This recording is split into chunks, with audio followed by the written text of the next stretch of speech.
is going on, everyone? Welcome to yet another installment of the Fumble Roosky Podcast. I will be your host tonight, CJ Medieros, and I am joined by the Justins, Justin Tucker and Justin Hill, my favorite Ravens fan and my favorite Giants fan. All right, we have a lot planned for you tonight. We'll continue our draft coverage, this time talking about offensive prospects. We'll also hit on wide receivers A.J. Brown, Deebo Samuel, and Terry McLaurin holding out for new contracts, and DK Metcalf, who also is seeking a new deal. But before we get into that, let's talk about a certain corner from Cleveland who just got paid. As you know, Denzel Ward of the Cleveland Browns inked a 5-year, $100 million deal with, I believe, $70 million guaranteed. Many are happy for the Browns, but many argue that he isn't worth it. And Justin Tucker, judging by that prolonged sigh, we're starting with you. Ladies and gentlemen, boys and girls, this is a classic example of being overpaid at your position, because he is not better than Marlon Humphrey, and Marlon Humphrey doesn't make nearly as much as him. $71 million guaranteed is not. First off, congratulations to him getting that money. If anybody's willing to pay you that money, you deserve it. But from his field of play, I don't think he's worthy of the money, considering the people who's getting paid over, which includes Marlon Humphrey, Marcus Peters, and the newly acquired J.C. Jackson for the Los Angeles Chargers. So when you look at the contracts that are being given out right now, I don't think he's deserving of it. But hey, it's Cleveland. They always make mistakes. I'm not saying it's a mistake to re-sign him. I think it's a mistake to give him that amount of money. But congratulations to him, and congratulations to Cleveland for keeping their franchise cornerstone of the defense around for, I want to say, 5 more years. Yeah, it's a 5-year deal. 5 years, $71 million guaranteed. With up to $100 million in bonuses. Mm-hmm. Hey, man, if anything, that just makes Marlon Humphrey look like a steal. It does, which I'm happy about. But the only thing I got to say is, only in America, you can get a deal like that for doing absolutely nothing. Well, not absolutely nothing. He's just not a better corner than mine. I'm just hating. First of all, congratulations to Denzel Ward for not only finessing the contract he got, but just the NFL in general. Let's not forget, folks, Denzel Ward he's a great cornerback. He's not like Jalen Ramsey level. He's not like Marcus Peters level. He's not like Marlon Humphrey level, like we were saying, Justin. But this shows the mere fact how the Browns are just literally willing to like go all out this whole offseason. They've spent maybe $350 million, if I'm not mistaken. They've like upload the package, and now all they have to do is like receive their wide receiver unit. And before we started the show, guys, I was looking at the highest paid not wide receivers. I'm sorry, the highest paid cornerbacks. Denzel Ward, guarantee $71 million. Jalen Ramsey, $71 million guarantee. Marlon Humphrey, $65 million. In this case here, the only wide receiver that should be the only cornerback that should be the highest paid in the NFL is Jalen Ramsey. It's simple as that. Denzel Ward, he's a great cornerback, but at the same time, he's not fulfilled that potential like with these great cornerbacks we've seen in the NFL. Like, I understand that the Browns not like, yes, are they in a rebuild like phrase with quarterbacks? Yes, but like with their defense, they've spent so much money on defense for so many years. Like, it's like you're wasting money at this point. So let's just see what this is going to go up to. Yeah, Jay Hill, man, I wouldn't go as far as to say that he hasn't fulfilled his potential. He's a top 10 corner in the NFL. He deserves to be paid like it. However, he's being paid like a top 3. And I will die on the hill that he is not a top 3. I can name many corners that are better than him. You know, J.C. Jackson, Jalen Ramsey, Marlon Humphrey, Jair Alexander, Marshawn Lattimore. There's 5. He's not top 5. But look, I'm happy for him for becoming, according to Adam Schefter, the highest paid corner ever with a $71 million guaranteed. But wow. So let me just zoom out for a second. We'll think about the bigger picture, all right? Hear me out. I'm You listening. gave Deshaun Watson a $230 million entirely guaranteed contract. You swallowed the remainder of Amari Cooper's ridiculous contract, and you're already paying Myles Garrett like $125 million, and now you're just proving that teams nowadays just hand out big contracts like candy. They're giving it to Denzel Ward. They're giving it to Denzel Ward. And like we're with that. This is the reason why I tell Adam this. There's no salary cap in the NFL. I don't believe in no salary cap. Like, yes, there all right, is. Okay, all right, yeah. We know, yes, we know. The salary cap doesn't exist, but the Chiefs got rid of Tyreek Hill. That's all I'm saying. That is true, but depending on the interview, where that's fair. That's fair. So let me tell you something, Cleveland. You might not want to admit it because the Bengals just went to the Super Bowl and the Ravens are coming back healthy. But believe you me, it is Super Bowl or bust for you. You don't hand out that much guaranteed money and not expect to get a ring. If this doesn't work out, I don't know what to tell you. Then you've just made some bad decisions. Does anyone else have anything else to say on this matter? On this matter is congratulations to Denzel Ward for getting paid. The only other thing I have to say is, who is that in the comment section? We're not talking about that right now. I just want to make sure you guys see that, right? Yes, I see it, and we're not bringing that up because we use family-friendly language on the Fumblerooski Podcast. Okay, just making sure, because this is a PG show. Yeah, it certainly is. And speaking of the show, next segment, we got 4 big receivers that are due for an extension. Will they be dealt away, or will they find their money at their current homes? This is the Fumblerooski Podcast.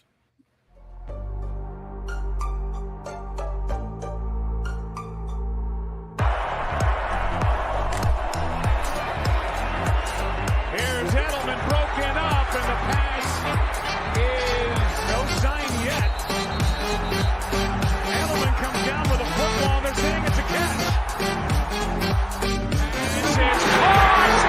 Diggs! Sideline! Touchdown! Unbelievable! Swings it way down the field to Watkins.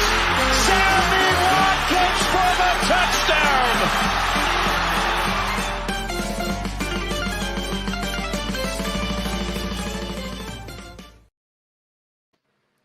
Hey everyone, welcome back to the Fumblerooski Podcast by Power 88 Dean Radio and Fans Only Sports Network. I'll be your host this episode, CJ Medieros, and of course, I'm partnered up with the Justins, Justin Tucker and Justin Hill. All right, fellas, we're on the next segment, and for the 2018 NFL Draft, we saw 4 big-name receivers, or 4 receivers who have now become big names in this league. And guess what? They're all due for an extension. This includes DK Metcalf, Deebo Samuel, A.J. Brown, and Terry McLaurin. Now, we also know that Samuel, Brown, and McLaurin will not attend the OTAs, and many, and I've heard, I think, from Ian Rappaport or Schefter or someone like that, say that one of them will be traded this offseason. Now, all 4 of them want to cash in on an exploding receiver market. So what do you guys think? Will they resign? Well, what's their future? J Hill. It's like what you said, CJ, to me, like a couple months back. Like the NFL is becoming like the new norm where like people can just do like what they want to do regarding contract disputes. And if you look at the situation here, now people can just sit out before, like training camp and all. But now this is off-season workouts. In this case here, you look at the situation, for example, Deebo Samuel. I think Deebo Samuel deserves to get paid whatever type of money he wants. He put up a spectacular performance in the playoffs. I think without him, they would have not went to a deeper run and going into the NFC Championship game. If you look at guys like DK Metcalf as well, he should be getting paid as well. But you've heard so many things in regarding the last month and a half with him with him getting traded. You just don't know anymore in the NFL anymore, and like there's not loyalty like how there used to be with players. They're willing to re-sign or take a pay cut, whatever the case may be. But I think, and you look at Terry if I pronounce his name, my fault, McLaurin. Look at him right now. Washington Commanders. They're like not like on a rebuild phase, but like they're like trying to be good right now in a poor NFC East. You know, with the Giants and like other teams in that division, but at the same exact time, like I think these wide receivers need to get played. I think the dangerous part of football, well, every position is you're taking a risk. But I think the wide receiver position, you need to protect your players at the same time. You look at the Buccaneers right now, like not to get off topic, like they've been able to pay Mike Evans and Chris Godwin. Why can't these big time teams like Seattle and, for example, San Francisco pay Deebo Samuel? Like, isn't there loyalty anymore? All right. I agree with you on some of the things. Right now, I think it's an interesting spot because most of the receivers that are coming up do not have fifth-year options like in previous years, so their contract is coming up faster than normal because teams can no longer use the fifth-year option on this crop of receivers. So what you're seeing is wide receivers are trying to get their money in the same way like a Devontae Adams, a Tyreek Hill got their money, and they're just waiting for their turn. I think some of the receivers like Terry McLaurin and DK Metcalf may move from their teams. I don't see Deebo Samuel moving away from the 49ers because the 49ers actually want to keep him and keep him a part of that offense. So I don't think they'll lose him. I think they'll make a considerate effort for him. I think A.J. Brown is solid for the Tennessee Titans. I don't see him moving it anywhere anytime soon. It's only two of them I see moving is DK and Terry McLaurin. And I'm not sure if the Commanders will pay him. I'm not even sure what their legal situation is right now, let alone what their cap situation is right now. So as far as Terry McLaurin is, hopefully he goes to a playoff contending team. Same thing with DK. I think the Seahawks are in a rebuilding phase because they no longer have Russell Wilson a part of that team. So I think they're understanding that they're becoming a rebuild team. And I don't think DK Metcalf should be a part of that. So I think you should find another team. Well, guys, we do have some news from Adam Schefter. He says, 49ers wide receiver Deebo Samuel has, quote, put a halt to everything with San Francisco as far as new contract talks go. Schefter notes that the Niners are ready to pay Deebo today, tomorrow, or the next day. And however, Deebo might not want to get a deal done with San Francisco, per Schefter. Oh. So we got some we got some drama. And furthermore, I saw some some other news, that you see what AJ Brown tweeted. You see AJ Brown said he's going to sit out of like the voluntary workouts and probably OTAs. He tweeted, quote, "I'm a diva and a bad teammate all of a sudden. LOL. Okay. Do what you have to do then, and so will I." Mm-hmm. See that? Like, I'm in a weird position here because I really don't like, these players are like, oh, I want like all your salary cap or I'm going to leave. But at the same time, to call him, like a diva and stuff, and all of a sudden he's a bad teammate.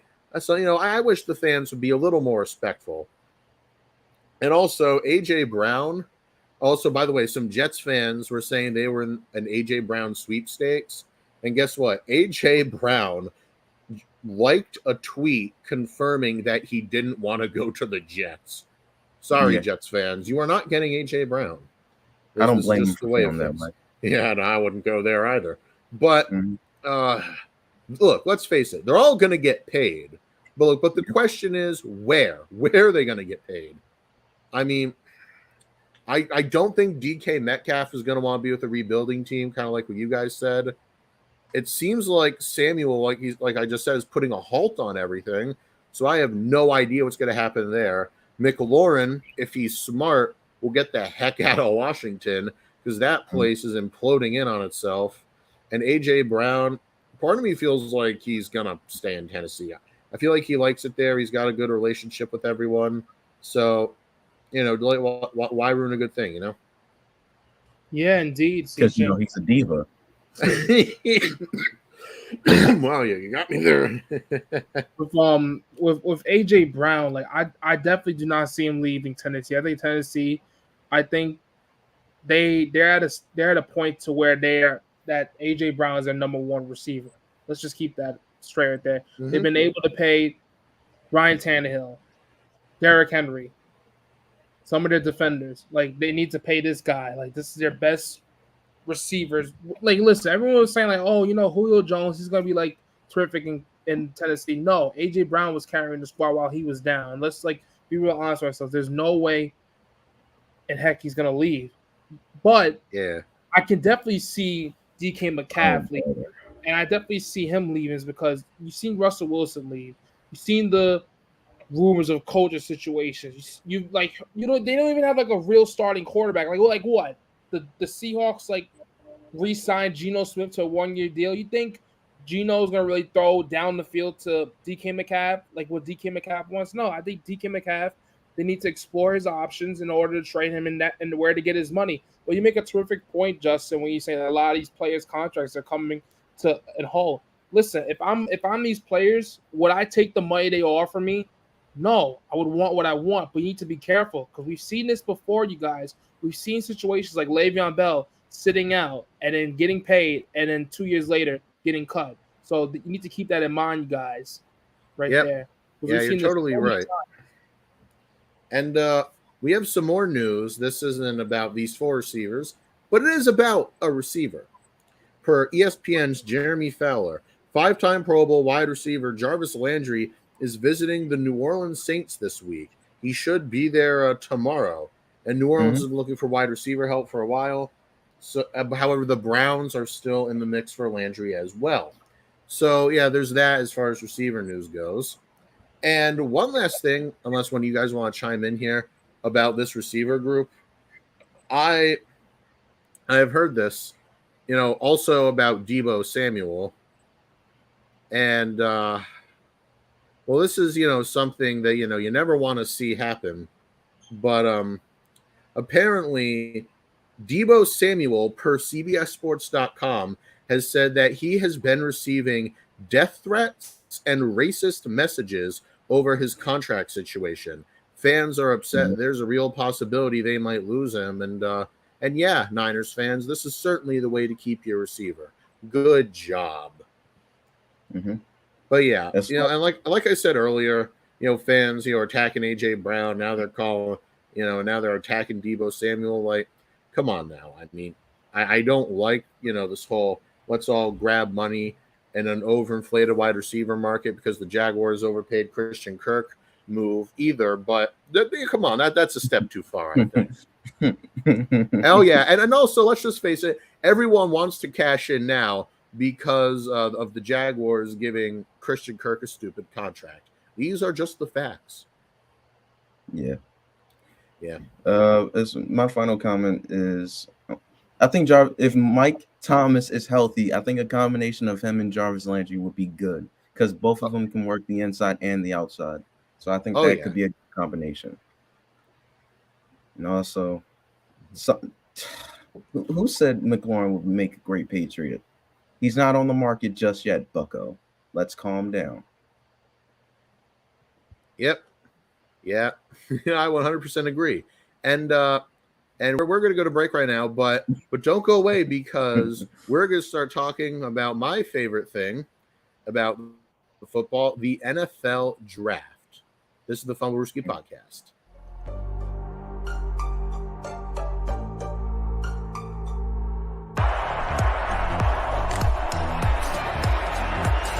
Here's Edelman broken up, and the pass is no sign yet.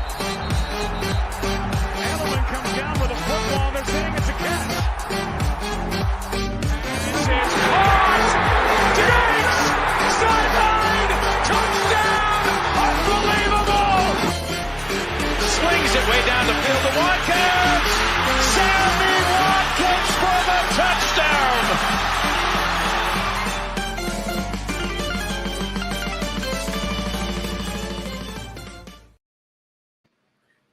Hey everyone, welcome back to the Fumblerooski Podcast by Power 818 Radio and Fans Only Sports Network.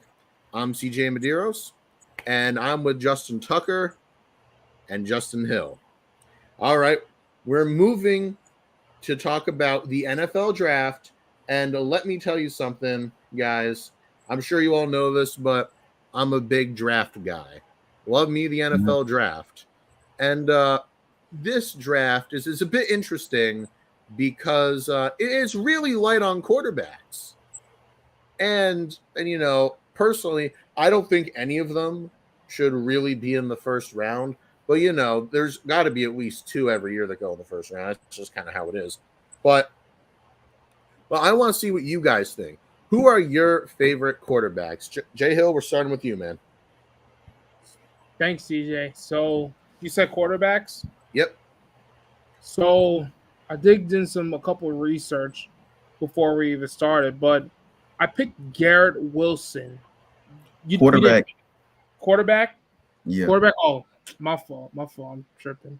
So for quarterback, you guys, I picked Desmond Ridder from Cincinnati, and he's a senior, weighing 211. So you know how this draft class is really poor this year regarding quarterbacks. But however, this is a defensive draft for this draft. So for this site I was looking at, they were ranking him at number 5 for quarterbacks in this draft. Not like, overall pick, but like in 5. So regarding with Ridder, they're saying that he has a strong work ethic, including like a great character, and he can help improve a team. He has 44 career wins in college, and also he was in the college football players in 2021. But there's a little bit of issues with his accuracy and like ball placement, but at the same time, they think that he's a great ability, and like he ran a 4.52 speed. So I think that's something you can look at for quarterbacks that are needing for like a good run of a quarterback. But at the same time, you need to watch out regarding his accuracy and ball placement stuff, because we've seen this a lot of times in the NFL, players having trouble with the football, and it's turned to disaster. So what's yours, Justin? All righty. The one that I wanted to focus on mainly revolving around quarterbacks is one Malik Willis out of Liberty. When I looked at this quarterback class, I thought, it's a little weaker than usual, but I'll dive in on this one. And I thought Malik Willis was going to be the best out of the remaining quarterbacks that were there. And the reason I chose him is because of his athleticism and ability. He can throw that ball well. Pause. I think when it comes to his potential, I think he can be a Jalen Hurts or even better type of player, because I think he could be more accurate in the NFL than Jalen Hurts, but just in that mold, I guess, just in that like scheme. I believe in the right system, he can even be a franchise quarterback, but I think he needs time to develop and time to be able to be that quarterback for the future. Hey guys, I see what you're saying. Personally, Jay Hill, no offense to you, I'm not a big Ridder fan. Yeah. But let me tell you about a quarterback I like. He's consistently ranked at the bottom of the Big Six. But, man, the disrespect for Carson Strong needs to stop. Doesn't, but okay. Huh? What'd you say? I said it doesn't, but okay. Oh, no, it does. It does. He has the most pro-ready skill set.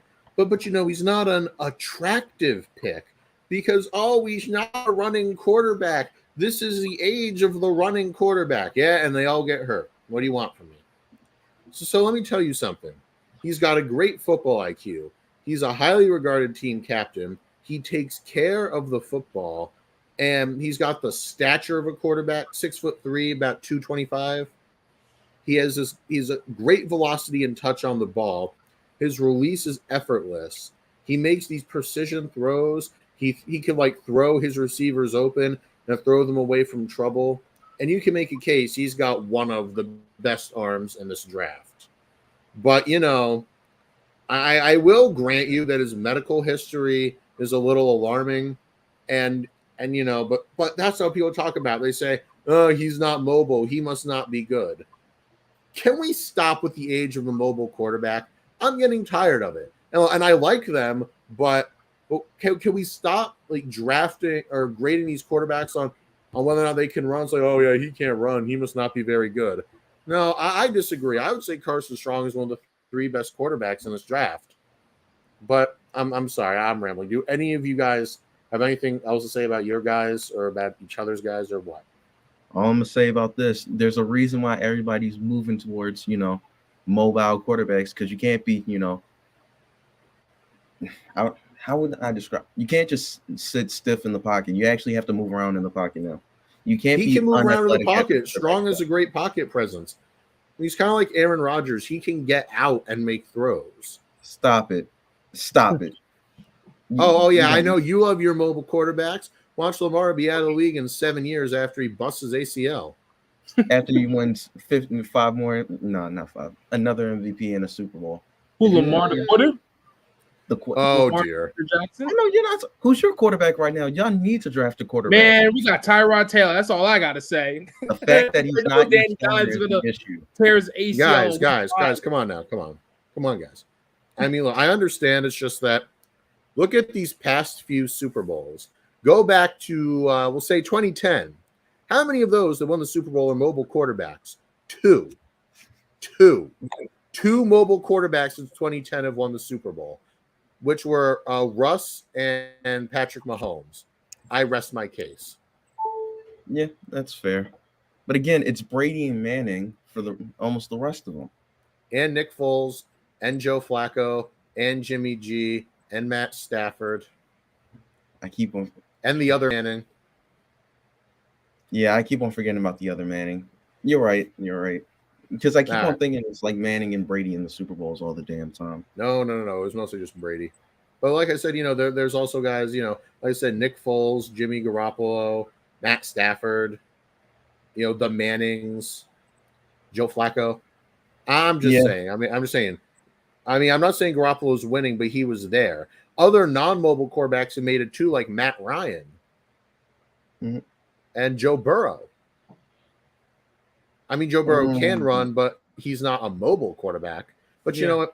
But I'm rambling, guys. I'm sorry. I think he qualifies. I'm not saying he'll run. I'm saying he's mobile. But look, when I say mobile quarterback, it's a run-first quarterback. Joe Burrow's not a run-first quarterback. That's a running quarterback. That's not the same. All right, fine. We'll agree to But disagree. we're just arguing semantics. Yeah, because we got to move on. Now, people, we're still talking about the draft, but please don't go away because next we're talking about the ever underrated offensive line prospects. This is the Fumblerooski Podcast.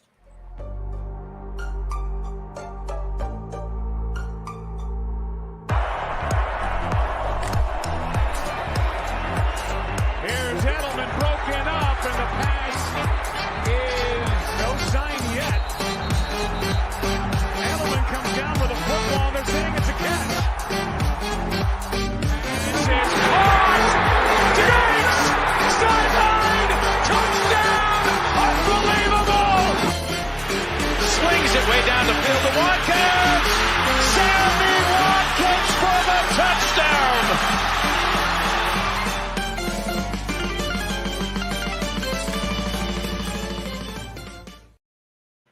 Welcome back, everyone. This is the Fumblerooski Podcast by Power 88 Dean Radio and Fans Only Sports Network. You know who I am by now, at least I hope you do. I'm CJ Medieros, and I'm rolling with the Justins. That's Justin Tucker and, of course, Justin Hill. And as I alluded to before the break, we're going to take a gander at some of the offensive line prospects. Now, the O-line, we all know, gets overlooked a lot. But this is a pretty good O-line class. Guard, center, tackle, you name it. There's a lot of talent to be found across the line. So the question now stands. Who's your favorite O-lineman in this draft? Tucker, we'll start with you. All right.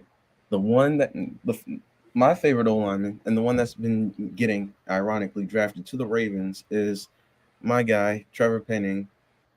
That guy is just a nasty O-lineman. He finishes. When you look for a offensive tackle that finishes a play, that's the guy you're looking for. And it's not just a get on top of someone. No, he power drives people to the ground. It's physical, it's nasty, and that's what you want in an offensive lineman. The amount of people I've seen him bully on the football field is outrageous. And hopefully he's able to bring that to the next level. And maybe for my team, if worse comes to worse, if Ronnie Stanley can't play, but I don't anticipate that. But hopefully we get to see that at the next level because this man is a beast in the run game and passing game. Yep. J-Hill, what about you, man? So we're talking about O-line, right? Yep. Mhm. So we're going with O-line.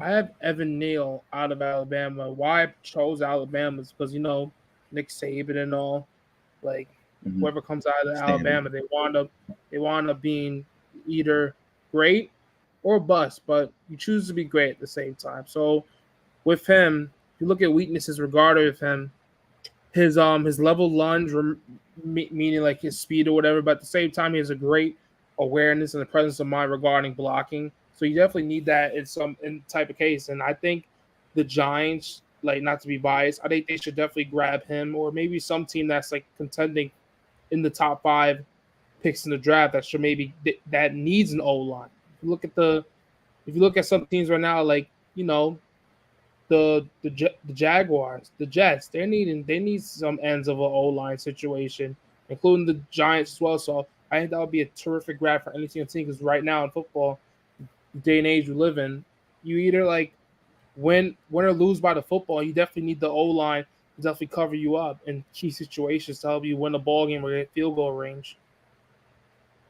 Yep, that's correct. And J-Hill, you just made a great point, about football. Games are won and lost in the trenches, which is why my favorite O-line prospect is Iowa center Tyler Linderbaum. He is the best center prospect we've seen in like a decade. He, because he's a center and it's not really as cool of a position as offensive tackle, he gets overlooked. But no. His draft comparison, I kid you not, is Jason Kelsey. And that guy's probably going to the Hall of Fame. So let me tell you something about Tyler Linderbaum. He is a competitor with a capital C. He will run at you. He wants to hurt you. He will not let you get past. And he's got a wrestling background, and that is evident in his core strength and leverage. He gets the snap off quickly. He's not a fast guy, but he's agile. His movements are just fluid and harmonious. And he just has this explosive push-up.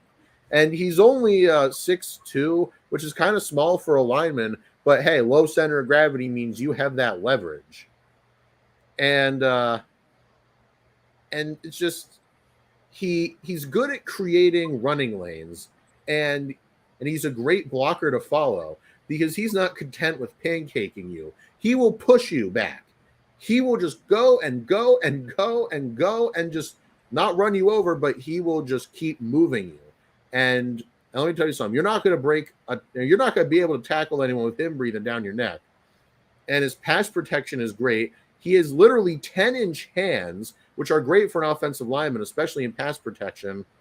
And for an O-lineman, 6'2", 296, he's truly a great athlete too. Like I said, he's got that wrestling background. What are the teams, CJ, that should like pick him up since he sounds really great?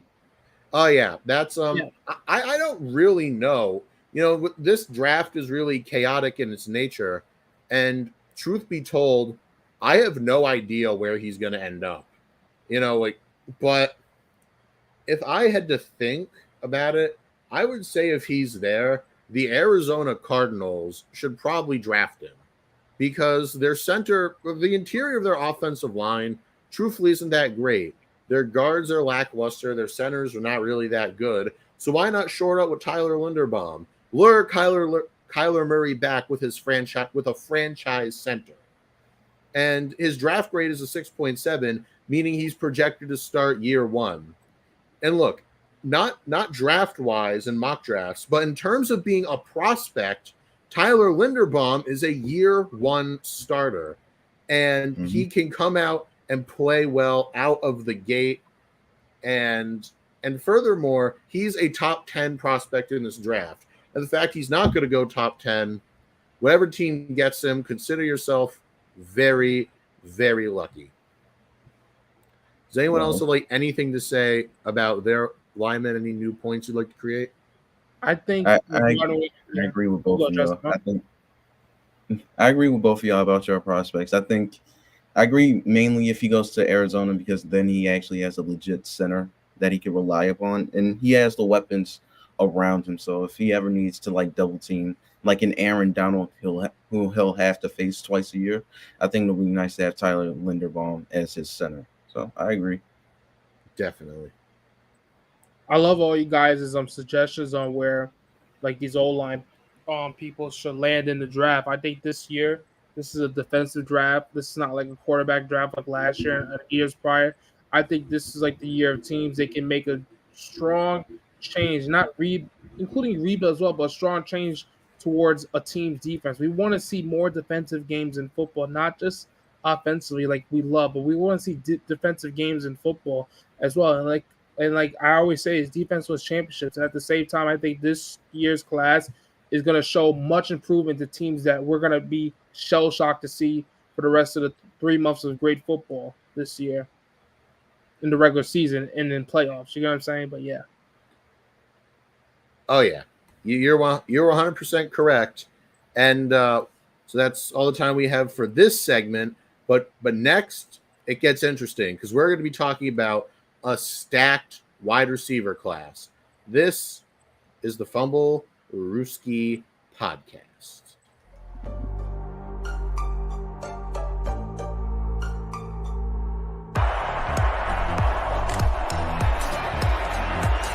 Here's Edelman broken up, and the pass is no sign yet. Edelman comes down with a football, and they're saying it's a catch. It's caught! Diggs! Sideline!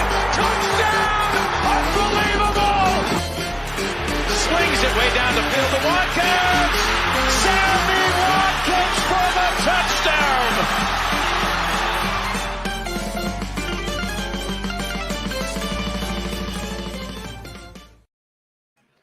Welcome back to the Fumble Roosky Podcast by Power 88, Dean Radio, and Fans Only Sports Network. I'm CJ Medeiros, along with Justin Tucker and Justin Hill. All right, guys. We spoke about the quarterbacks. We spoke about the offensive linemen. But now, let's get to the good stuff. The wide receivers. This is a good wide receiver class. And some people, I believe it was Mel Kiper, but don't quote me on that. I remember there was some draft analyst who said there could be a record number of wide receivers that go in the first round this year. So, question must be asked, who do you like? J Hill, man, we're starting with you. Who's your favorite wide receiver in the 2022 NFL draft? So my favorite wide receiver coming out of the NFL wide receiver draft class this year, it has to go to Garrett Wilson. And I say Garrett Wilson is because regarding with him, not only he has great hands, but he's like an excellent pro. And I'm looking at a little stat right here. He ran a 4.38 in the speed of the combine. So that's definitely great right there. And like not only he can run perfect routes, like he's definitely a team leader as well. So you definitely need a guy like that on your team that can like help you. We've seen this year like a rookie of Jamar Chase being so excellent. He went to the Super Bowl and he like made terrific catches in the big game. And I think a guy like this here, he's gonna definitely improve your roster to the point that you need to like pay the guy right away. Like you know what I'm saying? So like I think like with this situation here, I think any team would love a receiver on their team at the end of the day, but a guy like this who could run a 4.38 and have a good catch. We've seen players in football who are in their prime right now. They have trouble of accuracy of holding the football. So I would definitely like to see a team that can go after this guy here. Alrighty. Interesting pick. Interesting pick. For me, I chose Bama, and I chose Jameson Williams coming out of that. Nick Saban, yet again, with another first-round talent at the wide receiver spot, continuing the trend at Alabama, which could be called wide receiver U at this moment in time because they just keep on bringing out NFL-quality talent, and this year's no different.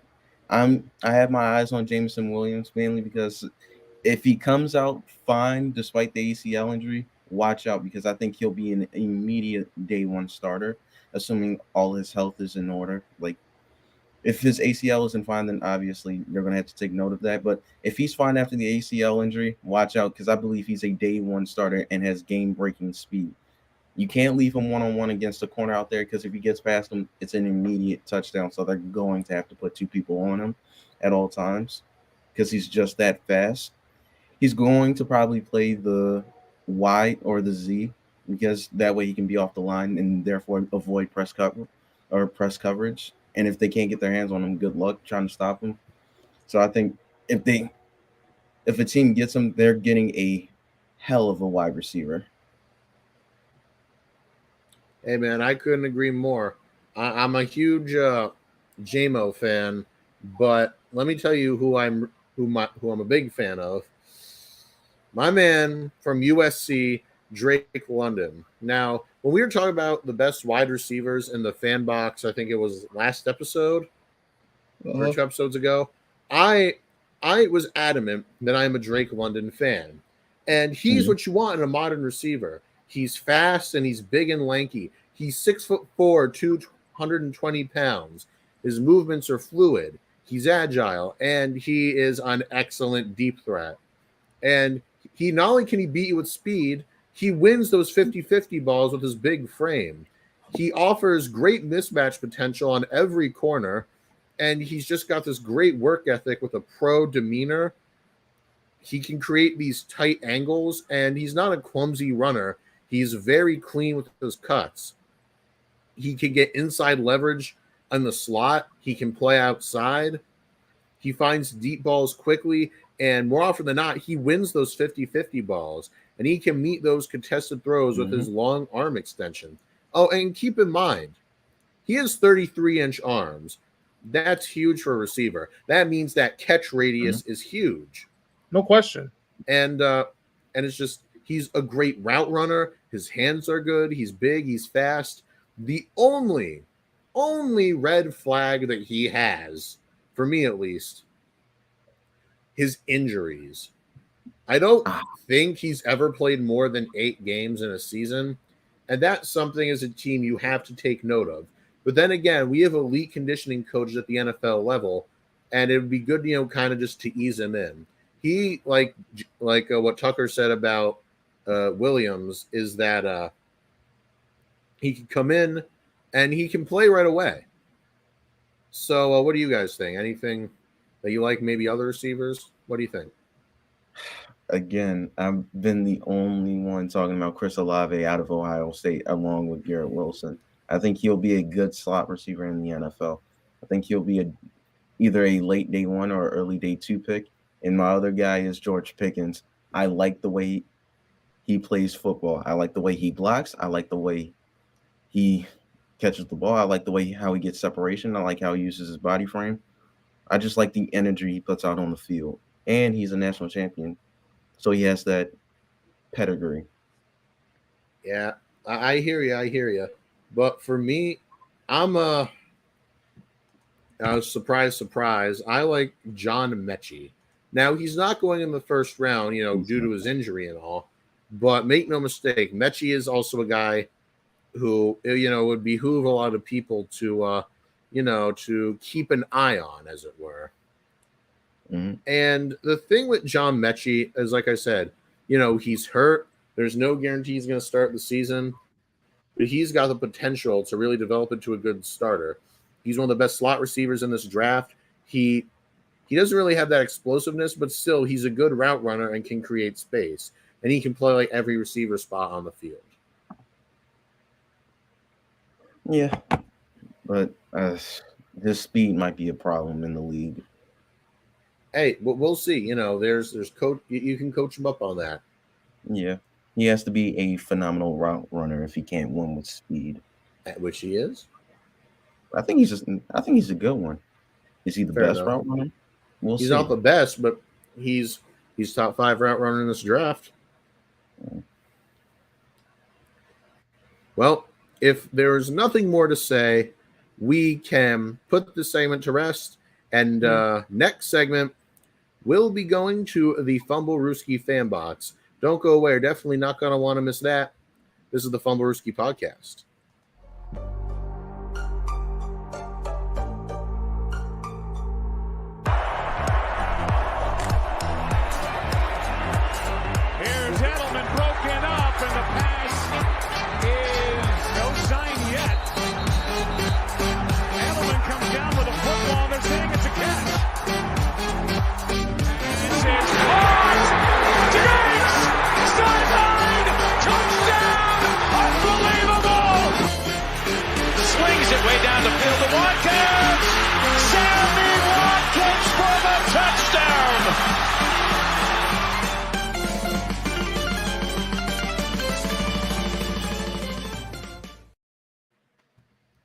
welcome back to the Fumblerooski Podcast by Power 88 and Fans Only Sports Network. I'm CJ Medieros. That's Justin Tucker, and that's Justin Hill. And we have reached our final segment, everyone's favorite, the Fumble Roosky Fan Box. Now, if you don't know, this is how it works. We post a question filter on our Instagram every Monday, and you can respond with hot takes, questions, and more. And we'll discuss it and give you a shout out on our podcast. Respond to next week's Fan Box question to be featured on our show. So, the question of the week: who is the most overrated prospect in this draft? Now, we have some good answers. First, Matt Fiore said Evan Neal, the tackle from Alabama. I wish these question boxes. Oh, sorry, I don't want to cut you off. What were you saying? I disagree, but continue. Yeah, I disagree. I wish these question boxes were big enough, so you could explain your reasoning. But until I hear reasoning, I'm gonna have to disagree. Next up, ironically, is myself. I say it's Trayvon Walker. Now, if any of you watching know me in real life, I am not a Trayvon Walker fan. He is only there because of his size. He's 6'5", 270. But hear me out. He's a defensive lineman. Yeah. He's not really good at rushing the passer. He has to get schemed open, and he's not really good run stuffer. And yet, a lot of teams have him number one on their draft board. Why? But again, I ask, why? It's just potential alone. He's a project. You don't draft a project number one overall. But I digress. So many times, though. We've seen it so many times with CJ. We've seen players that have came into the draft a high pick, and they just want to becoming a bust in the NFL, like Josh Roses, for example. So we can go on next question. Wait, one last thing. You know who he reminds me of? He's like if Mitch Trubisky played defensive line. Remember Mitch Trubisky? You know what? That's still a Pro Bowl caliber player. No, you know that. Right?